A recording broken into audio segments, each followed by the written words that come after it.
mes amis, c'est le temps de l'Avent qui commence demain, c'est le temps de l'attente de la venue du Seigneur. Je voudrais vous ouvrir le cœur et l'esprit à une véritable attente de celui qui vient. Que faut-il pour que nous attendions vraiment? Il faut d'abord un certain rêve qui habite en nos cœurs. Nous sommes dans le Nord et nous venons de faire le souvenir de l'anniversaire du général de Gaulle, ce qui m'a fait repenser, peut-être avez-vous entendu un enregistrement de ce discours, ce message que le général de Gaulle avait adressé aux enfants de France à Noël de 1941. Il leur avait dit à peu près ceci: « Mes chers enfants de France, je vous fais une promesse, je vous annonce une belle visite, la visite de la victoire.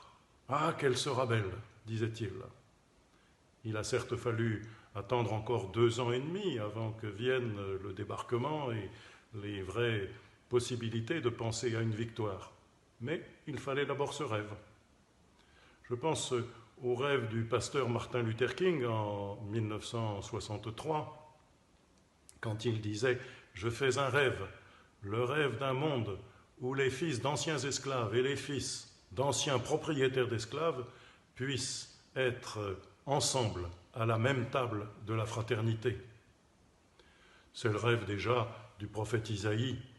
Au livre d'Isaïe, au chapitre 11, puis au chapitre 65, on lit à peu près ces mots: « Dans le monde dont nous rêvons, dans le monde que nous espérons et que nous voyons, nous attendons de voir le loup et l'agneau qui auront même pâture, le lion comme le bœuf qui se nourriront de fourrage, et le serpent de poussière. Et alors, il ne se fera plus rien de mauvais ni de corrompu sur ma montagne sainte, dit le Seigneur. » Oui, il faut d'abord avoir un rêve pour attendre vraiment. Ce que nous attendons, ce ne sont pas simplement de belles réalisations, ce ne sont pas la mise en œuvre de valeurs, mais c'est la venue de quelqu'un, c'est la présence de celui qui, de cet enfant que nous fêterons à Noël, de cet enfant qui vient avec l'intention bien affirmée, avec la promesse de se donner à tous les hommes et de nous inviter à entrer dans le mouvement du don de nous-mêmes avec lui. Voilà ce que, au fond du cœur, nous attendons. Bien sûr, nous attendons que le vaccin nous délivre de la pandémie dans laquelle nous sommes et que nous sortions de cette inquiétude dans laquelle nous sommes plongés depuis des mois et qui transforme tellement notre vie, nos habitudes, nos façons de faire. Mais ce que nous attendons, je l'espère, c'est que dans le monde d'après, il y ait moins d'injustice, moins de violence, moins d'esprit de domination, moins peut-être de frénésie aussi, de consommation qui engendre ce désir de posséder et donc de dominer. Alors, nous espérons cela et nous voulons célébrer le Seigneur qui se donne à nous et qui nous invite à nous donner et à refaire un monde différent.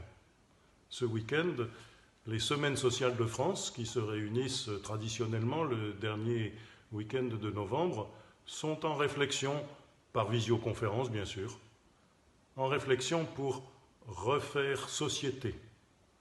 Cela avait commencé d'ailleurs l'année dernière à Lille. Et aujourd'hui, refaire société fraternelle, refaire société de liens les uns avec les autres, cela demande d'être actif, non pas une attente passive donc, mais une attente qui construit des relations, qui travaille pour la fraternité. Une attente donc pas frénétique et pas passive, mais joyeuse et patiente. C'est exactement ce que je vous souhaite de meilleur. que votre attente du Seigneur, votre attente de celui qui se donne et nous invite à nous donner, soit joyeuse et patiente. Bon dimanche, bon temps de l'Avent.